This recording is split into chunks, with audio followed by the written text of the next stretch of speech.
Hello everyone, welcome to my tech Abhyasika YouTube channel. Friends, आजच्या क्लासमध्ये आपण लिनक्स ॲडव्हान्टेजेसबद्दल पाहणार आहोत. म्हणजे लिनक्स फीचर म्हणा किंवा ॲडव्हान्टेजेसबद्दल बघा की काय काय आपण याचे लिनक्सचे ॲडव्हान्टेजेस आहे याबद्दल पाहणार आहोत. तरी मागच्या क्लासमध्ये मी लिनक्सबद्दल पूर्ण इन्फॉर्मेशन सांगितली आहे, तर आता आपण याबद्दल ॲडव्हान्टेजेस पाहणार आहोत. ठीक आहे. आणि समोर आपण कमांड्सबद्दल पण पाहणार आहोत. मी काही बेसिक लिनक्सचे काही क्लासेस घेणार आहे, ज्यामुळे आपल्याला डेव्हऑप्समध्ये कमांड यूज करणं इझी वाटलं पाहिजे लिनक्समध्ये. ठीक आहे. तर बघा याचे ॲडव्हान्टेजेस बघा. पहिला आहे ओपन सोर्स. लिनक्स हा ओपन सोर्स आहे. मी सांगितलं आहे का बरं आहे तर, आणि कोणी पण याचा सोर्स कोड यूज करून आपलं ओ एस क्रिएट करू शकतो. ओपन सोर्स आहे, फ्री आहे, सिक्युअर आहे. तिसरं simplified updates all install software. Easily आहे, सर्व अपडेट्स वगैरे सॉफ्टवेअर यामध्ये इन्स्टॉल करणं. लाईट वेट आहे, कमी जागेमध्ये. याचे उदाहरण पण सांगितले होतं की याला 1 GB असली तरी आपला ओ एस इन्स्टॉल होऊन जातो. लाईट वेट आहे, मल्टी युजर मल्टीटास्किंग आहे, मल्टी युजर मल्टीटास्क आहे.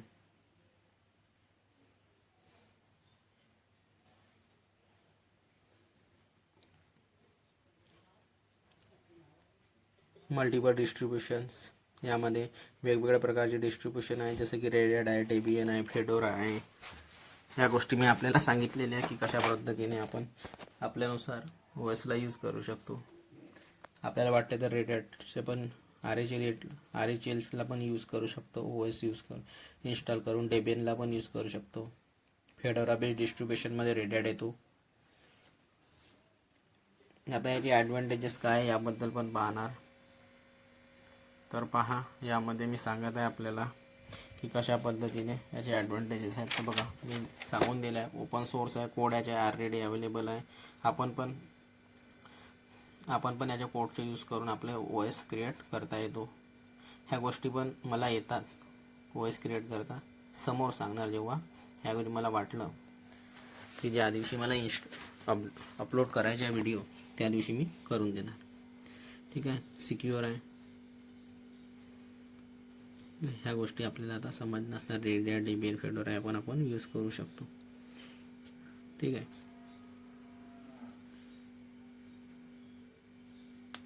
तर हा ओपन सोर्स आहे, म्हणजे याचा जो कोड आहे तो सर्वांसाठी यावेळेला कोणी पण त्या कोडचे ॲक्सेस करू शकतो. आपला स्वतःमध्ये जे ऑपरेटिंग सिस्टम बनवायची असेल तर त्या कोडमध्ये चेंज करून तर बनवू शकता. तर या सर्व कंपनीनं असंच केलं आहे की रेड हॅट, डेबियन, फेडोरा यांनी जो मेन कोड होता त्यामध्ये चेंज करून आपलं ओ एस बनवलेलं आहे. कोणी पण त्यामध्ये GUI पण ॲड केला आहे कोणत्या कंपनीने. ठीक आहे.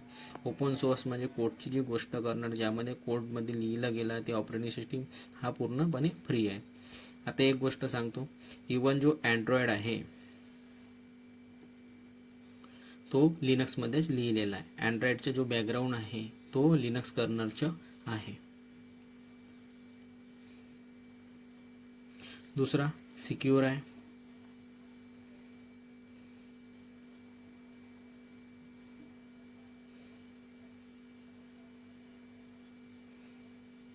यामध्येच मी लिहून देते बघा.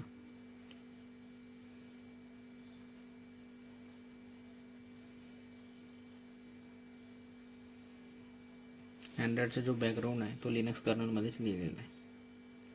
लिनक्स कर्नलच आहे तो. अँड्रॉइडचा जो बॅकग्राऊंड जो आहे तो लिनक्स कर्नलच आहे. दुसरा आहे सिक्युअर. खूप आहे.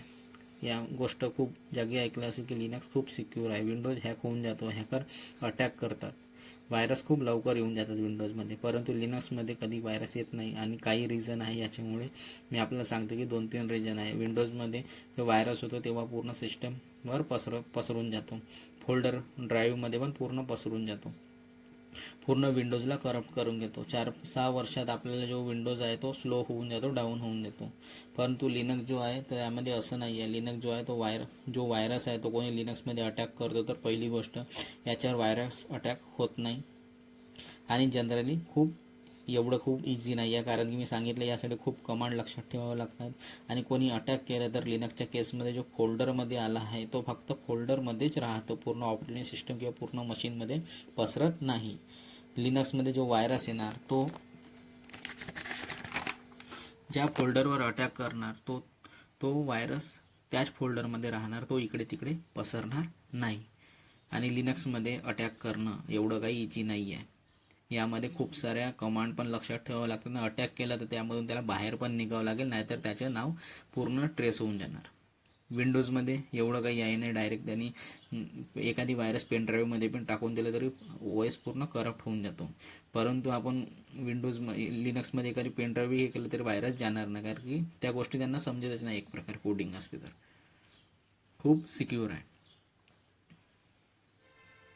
जेव्हा विंडोजच्या केसमध्ये पूर्ण सिस्टमला करप्ट करणार हा एक महत्त्वाचं कारण आहे, तर म्हणतात की लिनक्स हा एक खूप सिक्युअर आहे. आणि लिनक्समध्ये एखादी व्हायरस फोल्डरमध्ये आलेला असेल तर तो फोल्डर करप्ट होणार किंवा करप्ट होणार तर आपण त्या फोल्डरला डिलीट करू शकतो. पूर्ण OSला करप्ट करणार नाही. हा खूप मोठा लिनक्सचा बेनिफिट्स आहे. यामुळे पूर्ण ऑपरेटिंग सिस्टम करप्ट नाही होणार. परंतु जो विंडोजच्या केसमध्ये आहे तर पूर्ण सिस्टम करप्ट होणार, हा एक महत्त्वाचा कारण आहे आणि हा खूप मोठा डिसएडव्हान्टेज आहे. नाही तर पूर्ण विंडोजला जो ऑपरेटिंग सिस्टम आहे त्याला पूर्ण स्लो करून देणार. म्हणून म्हणतात की लिनक्स खूप सिक्युअर आहे.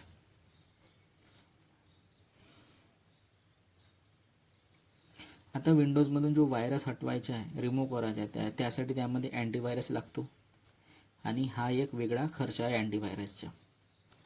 जेव्हा लिनक्सच्या केसमध्ये अँटीव्हायरसची गरज नाही आहे. विंडोजमध्ये तर अँटीव्हायरस तुम्ही पण यूज केलं असेल, अँटीव्हायरस येतात, नॉर्टनच्या येतात, क्यूफिलच्या येतो. पण लिनक्सच्या केसमध्ये असं काही अँटीव्हायरसची गरजच नाही आहे, कारण लिनक्स कंपनीमध्ये म्हणून व्हायरसची गरज नाही आणि फ्री आहे. यामुळे लिनक्स कंपनीमध्ये यूज करतात. सिक्युअर पण आहे, पैसा पण वाचून जातो कंपनीचा. नॉर्टन अँटीव्हायरस खूप महाग येतो, तर कंपनीचा पैसा पण वाचून जातो लिनक्समध्ये. आणि लिनक्समध्ये अँटीव्हायरसची गरजच नाही आहे. यामध्ये अँटीव्हायरस फ्री आहे हा लिनक्स.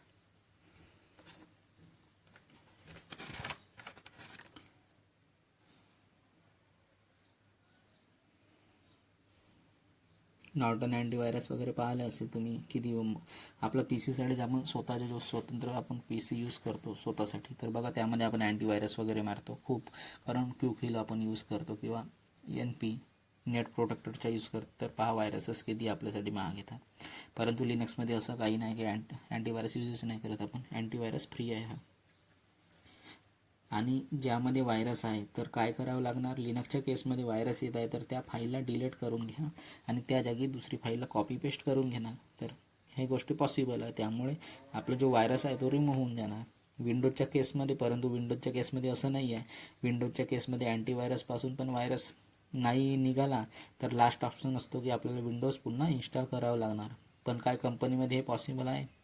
तर माझं जो सर्व्हर 2 वर्षापासून काम चालत आहे तर त्याला पुन्हा अनइन्स्टॉल करून इन्स्टॉल करेल तर असं ह्या गोष्टी पॉसिबल नाही आहे. तर असं कधीही नाही होऊ शकत. यासाठीच आपण लिनक्सचा यूज करतो.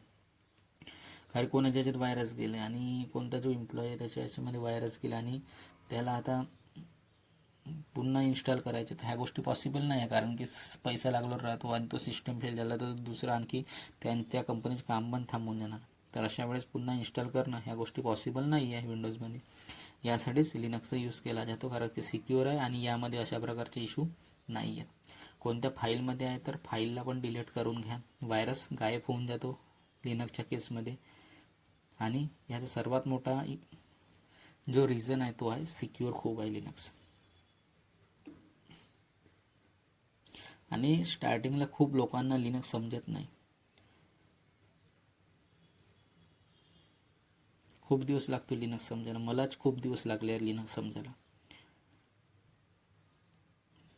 मी क्लासेस लावूनसुद्धा मला 7-8 महिने 8 महिन्यात मला काही समजलंच नाही लावूनसुद्धा की कोणत्या कमांडचं काय यूज आहे काही नाही. जेव्हा स्वतः मी अभ्यास केला सर्च करून तेव्हा ह्या गोष्टी समजलेल्या आहेत. खूप कठीण आहे बाबा लिनक्स समजायला, पण एक वेळा समजलं तर खूप इझी आहे आणि सिक्युअर पण आहे. आणि दुसरं रिझन म्हणतात की लिनक्सवर हॅकर अटॅक नाही करत, विंडोजवर जास्त अटॅक करतात. आणि पाहिलं असणार तर विंडोजमध्ये अटॅक करणं खूप इझी आहे.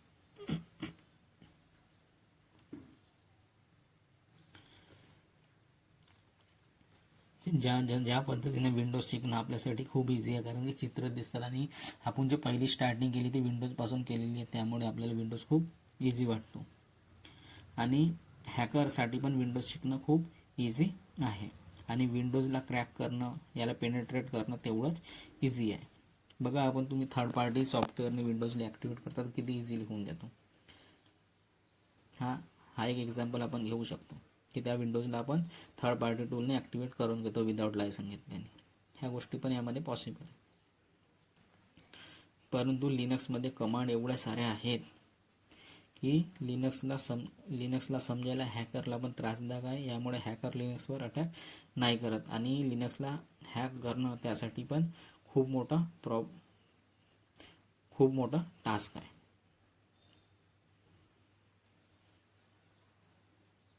आणि असं नाही की हॅक नाही होत, पण हॅक करतात पण खूप कमी 5% लिनक्स राहते. 90% तरी विंडोजवर अटॅक करतात. आणि लिनक्सवर अटॅक खूप कमी आहे कारण लिनक्स पूर्ण कमांड लाईन बेस्ड आहे आणि कमांडवरच काम करते. आपल्याला 100 कमांड शिकावी लागणार तर हॅकरला 1000 कमांड शिकावी लागणार हॅक करण्यासाठी.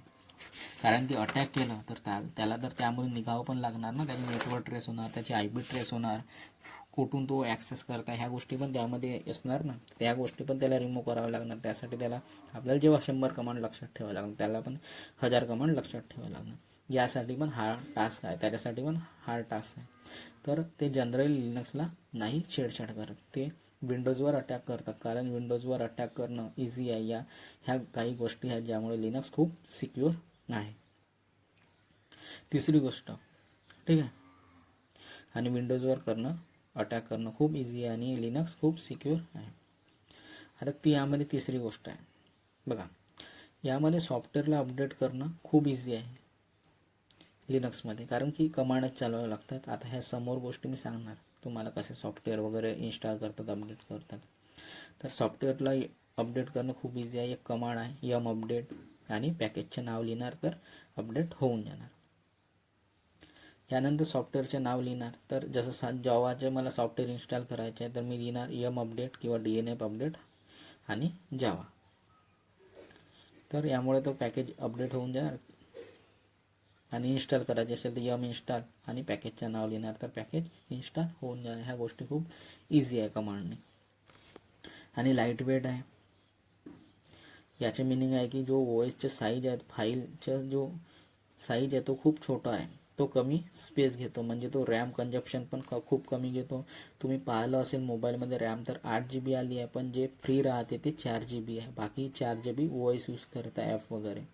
तर लाईट वेट व्हायचे कारण हाच आहे की रॅम कंजप्शन खूप कमी आहे. स्वतःच्या OS लिनक्सच्या याचा साईज खूप कमी आहे. 1 GB मध्ये पण आपण लिनक्सला इन्स्टॉल करू शकतो. यामुळे खूप इझी आहे ना. आता तर आपण AWS वर लिनक्स यूज करणार आहे तर 2 मिनिटामध्ये कॉन्फिगरेशन वाढवून पण घेणार तरी खूप इझी होऊन जाणार. आणि जेव्हा आपण याचे एक्झाम्पल पाहणार तर जेव्हा आपण AWS क्लाउडमध्ये जेव्हा आपण लिनक्स मशीनला इन्स्टॉल करणार, बाय डिफॉल्ट जी रॅम मिळते ती 8 GB मिळते यामध्ये, जेव्हा की विंडोजच्या केसमध्ये 30 GB मिळते रॅम. तर रिझन आपण कधी नोटीस केलं असेल यामध्ये, तर का बरं असं मिळते, त्यामध्ये विंडोजमध्ये जास्त मिळतं आणि लिनक्समध्ये कमी. त्याचं कारण हाच आहे की विंडोजला जास्त स्पेस लागतो, म्हणजे जास्तीला जागा लागते, आणि लिनक्स जो आहे तो लाईट वेट आहे तर त्यामुळे याला खूप कमी जागा लागते. तर हा खूप याचे बेनिफिट्स आहे आणि बेनिफिशियल आहे. याचे बेनिफिट हा पण आहे की आपल्याजवळ 1 GB रॅम आहे तर लिनक्स मशीनच्या आतमध्ये जो इक्विव्हॅलेंट आहे आपल्याला 20 GB रॅमच्या बरोबर विंडोजमध्ये, ठीक आहे, 1 GB RAM equal to 20 GB पर्यंत होऊ शकतो. कारण हा एवढा लाईट वेट आहे की याचा परफॉर्मन्स पण खूप चांगला आहे लिनक्सचा. ह्या गोष्टी आपल्याला लक्षात ठेवायच्या आहे. आणि स्पीड देतो, छान स्पीड आहे. विंडोज पण स्पीड देतो असं नाही आहे की, परंतु याच्यामध्ये जे स्पेस आहे ती जास्ती द्यावं लागतं. जेव्हा विंडोज 10 आपल्याला इन्स्टॉल करायचे आहे तर मिनिमम आपल्याला 8 GB रॅम तर द्यावीच लागणार. कारण की मी स्वतःही हे इन्स्टॉल वगैरे केला. 4 GB मध्ये इन्स्टॉल होतो, परंतु त्याला जी स्पेस पाहिजे ती कमी होऊन जातो.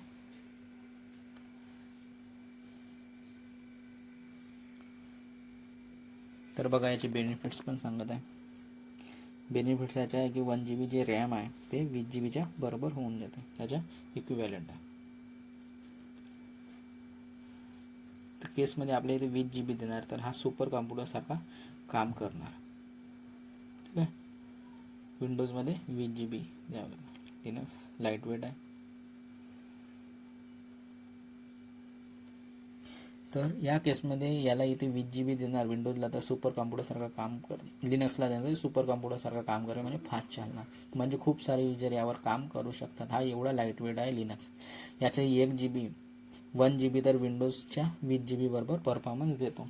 लाईट वेट म्हणजे टेक्निकल टर्ममध्ये फूटप्रिंट, त्याची जे जागा घेण्याची क्षमता आहे ती खूप कमी आहे. तर हा बाकी गोष्टीसाठी जागा सोडून देतो. बाकी ॲप्लिकेशन रन करण्यासाठी जास्त स्मूथ एक्सपिरियन्स मिळतो आणि जास्त रॅम मिळत आहे तर यूज करण्यासाठी आपल्याला मिळत आहे. तर ह्या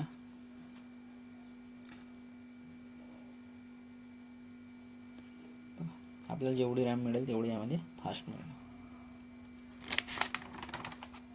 आणि ही गोष्ट तर माहीत आहे, जसं की मल्टीटास्क मल्टी युजरसाठी ज्यांनी ऑपरेटिंग सिस्टम बनवली होती. आता मल्टी युजर मल्टीटास्किंग काय आहे याच्या मीनिंग मी आपल्याला सांगून देतो. आपण एक लिनक्स सर्व्हर मशीनवरून मल्टिपल युजरला ॲक्सेस करू शकतो. एखादी लिनक्स मशीन आहे त्याला आपण एक मशीन जसं लिनक्स सर्व्हर आहे मशीनवर आपण मल्टिपल युजरला ॲक्सेस करू शकतो. याची आपापल्या स्क्रीनवर राहणार, आपल्या स्क्रीनवर राहणार, तर ते आपापले काम करणार आणि त्यांचा जो CPU राहणार तो शेअर्ड राहणार, स्टोरेज पण शेअर राहणार, त्यांचे हार्ड डिस्क पण कॉमन राहणार आणि यामध्ये सेव्ह राहणार. आपण मल्टिपल अकाउंट बनवून देणार आणि त्या एकाच PCवर ते सर्व गोष्टी ॲक्सेस करून देणार. तर मल्टिपल युजर एकसाथ काम करू शकतात.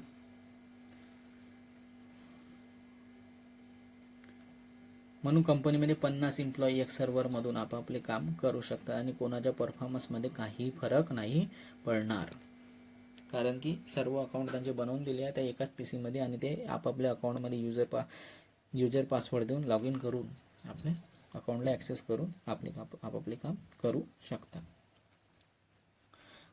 म्हणून याला मल्टी युजर मल्टीटास्किंग म्हणतात. आणि मल्टी युजर ऑपरेटिंग सिस्टीम यांनी बनवलेली होती. मी ह्या गोष्टी सांगितलेल्या आहेत.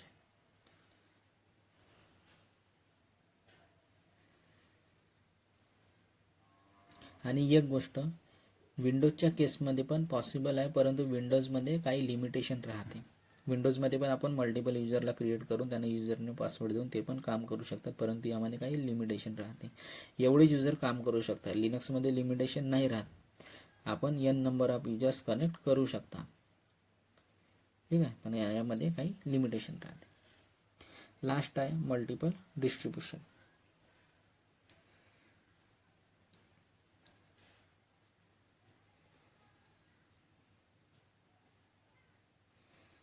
यामध्ये पण लिनक्समध्ये पण आपण करतो, पण विंडोजमध्ये पण नंबर ऑफ युजर करू शकतो, परंतु काही लिमिटेशन आहे विंडोजमध्ये आणि लिनक्स स्मूथ चालतो. आता लास्टमध्ये मल्टिपल डिस्ट्रीब्युशन म्हणजे OS.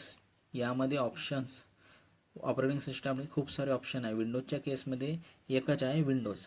ठीक आहे. लिनक्समध्ये आपल्याजवळ खूप सारे ऑप्शन आहे यूज करण्यासाठी, कारण का यामध्ये मल्टिपल डिस्ट्रीब्युशन आहे. जसं की लिनक्सच्या केसमध्ये खूप सारे ऑप्शन अवेलेबल आहे, जसे की रेड हॅटचे मल्टिपल ऑप्शन आपण यूज करू शकतो. डेबियन फॅमिली आहे, यामध्ये पण खूप सारे व्हर्जन्स आहेत. डेबियन फेडोरा पण आपण यूज करू शकता. आपल्यानुसार आपण यामध्ये OS यूज करू शकता. लिनक्समध्ये आपापल्या ऑप्शननुसार ह्या सर्व गोष्टी आपण यूज करू शकता. रेड हॅटमध्ये RHEL 8 यूज करू शकता, RHEL 9 यूज करू शकता. आता RHEL 10 पण आलेला आहे. डेबियनमध्ये पण व्हर्जन्स आहेत आणि सेंटोसमध्ये पण आपण यूज करू शकता. काली लिनक्स पण यूज करू शकता. विंडोजमध्ये फक्त एकच ऑप्शन आहे की विंडोजच. तर विंडोजमध्ये काही व्हर्जन्स आहेत, विंडोज 7, 8, 10, 11 पण निघालेला आहे. तर या पद्धतीने विंडोजमध्ये व्हर्जन आहे. परंतु लिनक्स जे आहे ते मल्टीटास्किंग मल्टी युजर आहे आणि खूप स्मूथली काम करते आणि याचे सोर्स कोड पण फ्रीली अवेलेबल आहे. तर त्यामुळे आपण लिनक्सच्या सोर्स कोडचा यूज करून आपली ऑपरेटिंग सिस्टम क्रिएट करू शकता. तर फ्रेंड्स, या व्हिडिओमध्ये एवढंच. Bye bye.